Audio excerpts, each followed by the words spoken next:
10 000 poches de sang offertes au Centre national de transfusion sanguine. L'Organisation mondiale de la santé veut ainsi lutter contre la pénurie de sang en Côte d'Ivoire. Le 30 octobre 2015, c'est la journée mondiale de la vie. L'organisation non gouvernementale Les Amis de la vie va faire le point ce soir sur cet événement. Enfin, aux États-Unis, le recyclage des eaux usées comme solution contre la sécheresse qui sévit en Californie. Voilà donc pour les titres. Madame, Monsieur, bonsoir. L'Organisation mondiale de la santé a donc offert à la Côte d'Ivoire 10 000 poches de sang d'une valeur de 40 millions de francs CFA.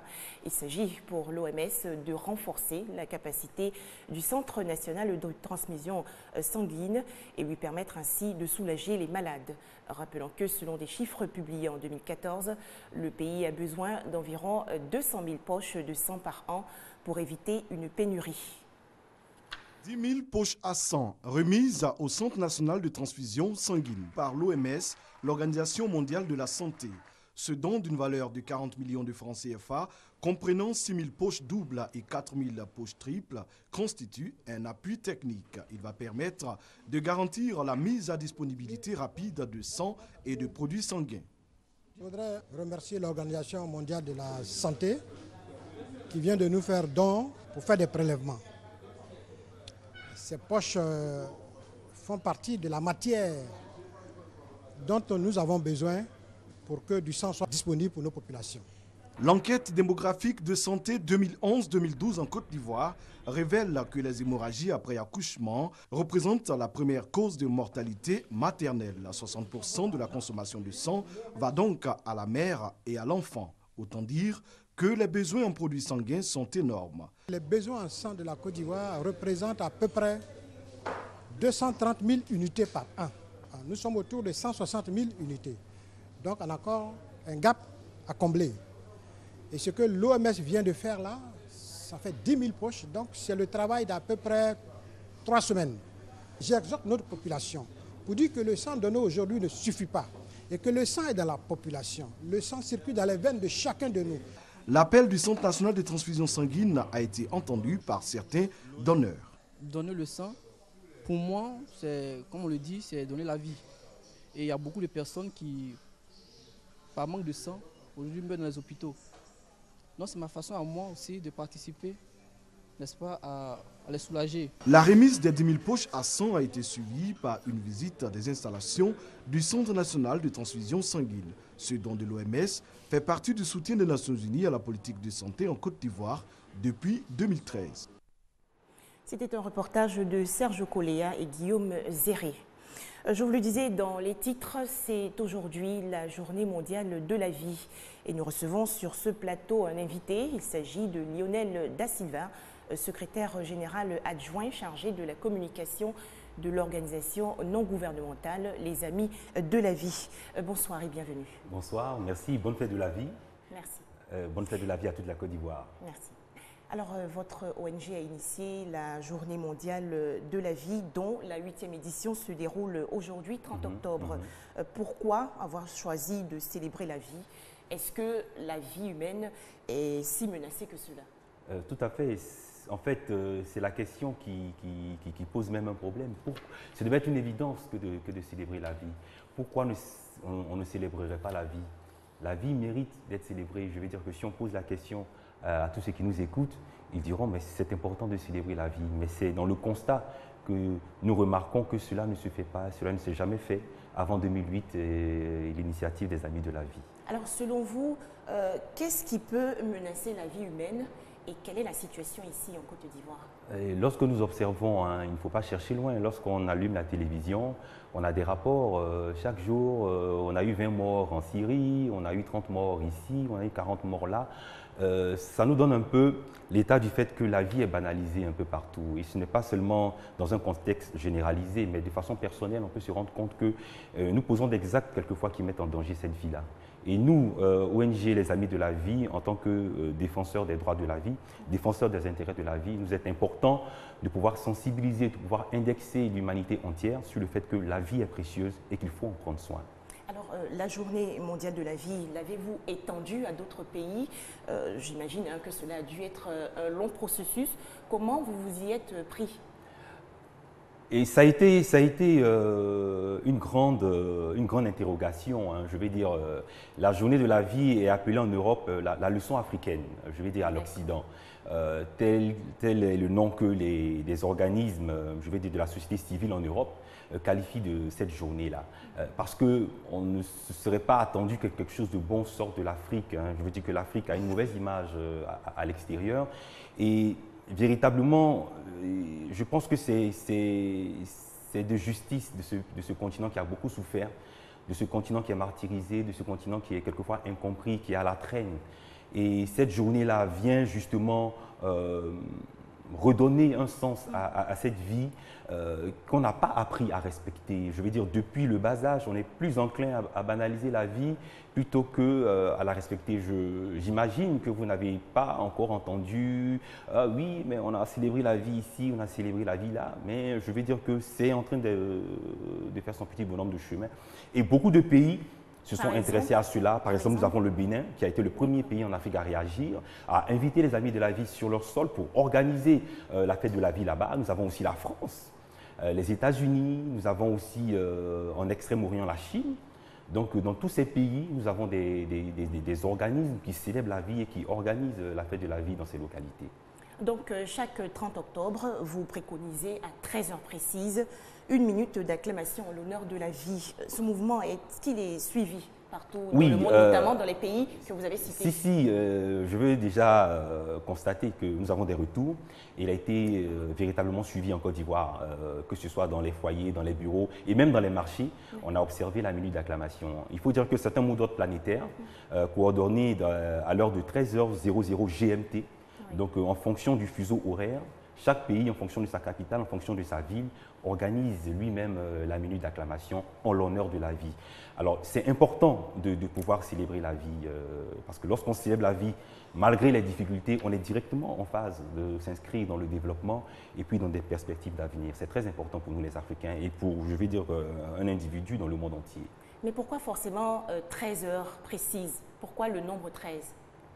En fait, c'était le nombre 12 qui avait été choisi, le nombre de midi. Mais je vais dire que vous savez que selon le fuseau horaire, lorsqu'il fait jour ici, dans des pays à l'antipode des États-Unis, il fait nuit. Donc pour pouvoir avoir une heure qui correspond et qui satisfasse tout le monde, je vais dire de façon uniforme et collégiale, l'heure de 13 heures a été choisie. Voilà. D'accord. Alors, votre ONG mène des actions depuis 1992. Nous l'avons tous vécu. La Côte d'Ivoire a malheureusement connu une grave crise post-électorale en 2010. Au plus fort de ce conflit, est-ce que vous avez eu à intervenir et comment? Oui, en 2010, les Amis de la vie sont montés au créneau avec la campagne 2010 et la campagne Votons la vie, que nous avons réédité cette année parce que la vie était menacée en Côte d'Ivoire en 2010. Et je vais dire qu'on a vu tous les efforts qui ont été faits cette année pour que les choses ne se passent pas. Et nous sommes heureux, il faut le dire, les élections en Côte d'Ivoire se sont bien passées. La vie a été préservée en Côte d'Ivoire et les Amis de la vie sont heureux. Nous sortons de la campagne Votons la vie, qui était une campagne pour encourager les Ivoiriens à aller voter dans le respect de leur vie et de celle des autres. Voilà. Justement, en parlant de cette élection qui était calme d'ailleurs, une campagne médiatique de sensibilisation, vous l'avez élaborée pour accompagner bien sûr, le processus, ivoiriens. Quelle a été la cible? Est-ce que ce sont les politiques, les populations? Comment concrètement se sont déroulées ces campagnes? En fait, nous indexons tous les porteurs de la vie. Bien. Que ce soit les organes dirigeants, à un niveau individuel, à un niveau de proximité, au niveau de la population, nous indexons tout le monde à prendre soin de sa vie.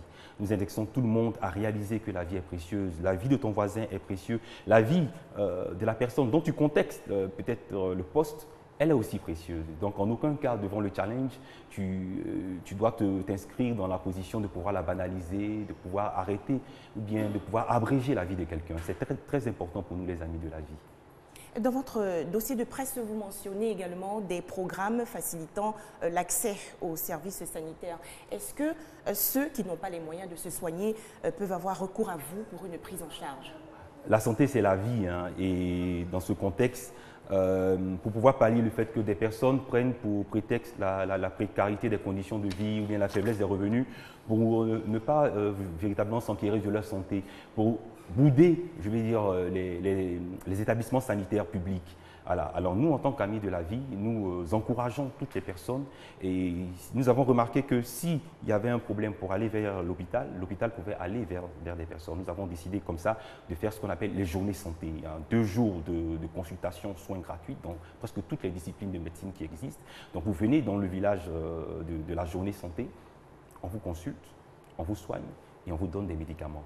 Et on vous dit qu'il faut prendre soin de sa santé. Il y a des conférences publiques pour qu'on comprenne quelle est la place de la santé, quelle est l'importance de la santé dans le processus de la vie. Et c'est important à le marquer au niveau des populations pour qu'elles comprennent et qu'elles rentrent dans ce processus-là. Voilà.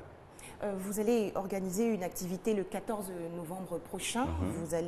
Ce sera une journée de sensibilisation suivie de dons en médicaments aux femmes et jeunes enfants. Oui. Est-ce que vous êtes soutenu par des partenaires dans la réalisation de toutes ces activités? Pas assez.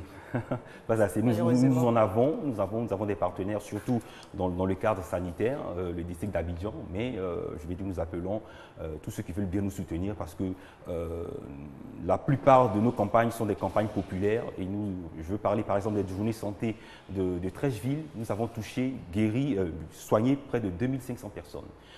Au niveau des journées santé à Bingerville, nous avons soigné des personnes dans les 15 quartiers et les 16 villages de Bingerville. Donc ça demande énormément de ressources et je veux dire que nous sommes ouverts à tout partenaire qui vient nous soutenir dans ce combat-là. Ce combat pour la vie, bien entendu. Merci beaucoup. Merci Lionel Da Silva d'être venu sur le plateau de RTI2 pour nous entretenir de la Journée mondiale de la vie.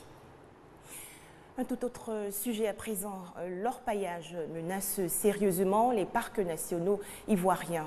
La plus grosse victime est le parc national de la Comoé, situé à 100 km au nord-est de Bondoukou. Et pour protéger cette réserve naturelle, une campagne de sensibilisation a été organisée par l'Office ivoirien des parcs et réserves. Mamadou Kouassi. L'orpaillage a atteint des proportions inquiétantes dans la région de Boukani. Même le parc national de la Comoé, réserve biosphère et patrimoine de l'UNESCO, n'échappe pas à ce phénomène. Face à cette situation, une campagne de sensibilisation est menée en faveur des populations riveraines. Pour cette première étape, c'est le village de Flaké-Dougou qui accueille l'équipe de campagne. Selon le directeur régional des mines et de l'industrie, une 60aine de sites clandestins a été enregistrés dans le district du Zanzan. Soutenus par les responsables de l'Office ivoirien des parcs et réserves, OIPR, ils ont présenté les dangers de cette activité illégale sur l'environnement ainsi que sur la santé des populations. Le colonel Adama Tondo Soma, directeur général de l'OIPR, a indiqué qu'après la phase de sensibilisation, sa structure va passer à la phase de répression. Je voudrais vous signaler, chère population de Flaké-Dougou, que l'orpaillage n'est pas une activité lucrative dans un parc, parce qu'il va empêcher les populations d'avoir des retombées économiques lorsque ce parc sera valorisé. Depuis le premier trimestre 2015, une centaine de personnes ont été interpellées pour une activité illégale dans le parc national de la Comoé. Les populations de Flaké-Dougou s'engagent à être des ambassadeurs pour la protection et la sauvegarde de cette réserve mondiale d'une superficie d'1 150 000 hectares. Aux États-Unis, une toute autre mesure pour préserver l'environnement. L'État de Californie, en proie à la sécheresse, cherche de nouvelles solutions. Une usine près de Los Angeles permet donc de transformer directement l'eau des égouts en eau potable. Les Californiens ont beau avoir réduit leur consommation d'eau pour faire face à la sécheresse, les gaspillages existent encore. Les signes que les choses commencent peut-être à changer, les eaux usées, jusque-là rejetées à la mer après un traitement basique, pourraient désormais être recyclées à 100%. Cette station d'épuration est capable de transformer en moins de 24 heures l'eau des égouts en eau potable. Avec la sécheresse, la technologie encore confidentielle pourrait devenir essentielle. Avec la sécheresse, ces 5 dernières années et les restrictions imposées sur l'eau, les ressources, comme celles qui sont totalement indépendantes du cycle hydrologique, sont très importantes. Qu'il pleuve ou non, cette ressource sera toujours disponible pour nos clients. Une station d'épuration classique réinjecte l'eau traitée dans les rivières ou à la mer. Afin de rendre directement potables les eaux usées, cette usine de Californie utilise des filtres microscopiques pour retirer les particules en suspension. Deuxième phase, un processus d'osmose inversée pour supprimer virus, bactéries et sels minéraux. Enfin, un traitement UV permet d'éliminer tout ce qui aurait survécu aux 2 premières étapes. Résultat, une eau tellement pure qu'il faut lui rajouter des minéraux avant de la boire. L'osmose inversée retire tellement de sel que nous sommes obligés d'en rajouter. L'eau que nous dégustons a des minéraux ajoutés et du chlore. Et c'est la meilleure eau que j'ai jamais goûtée. Si sa pureté est scientifiquement prouvée, de nombreux Américains restent tout de même réticents à l'idée de boire une eau qui a pu passer par les toilettes de leurs voisins. Pour changer la mauvaise image de cette eau recyclée, petit rappel scientifique. Chaque molécule d'eau sur Terre est présente depuis 4,5 milliards d'années. Toutes ces molécules sont passées par des humains, des animaux, etc.